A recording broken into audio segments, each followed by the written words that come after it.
I'm Juanita and welcome back to the Knit Guru. This is a very tiny mini haul of sock knitting supplies. What have I got this time around?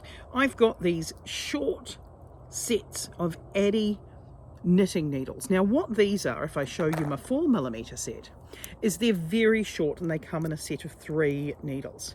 This means that when you're knitting socks, what you end up with is your sock itself sitting in this shape here, and you're knitting with the 3rd needle to get them off the sock.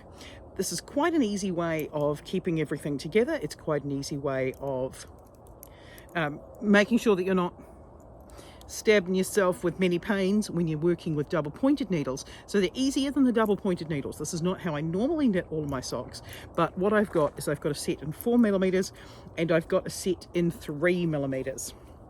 And I'll be giving them a go during this Socktober. I'll catch you next week. Bye.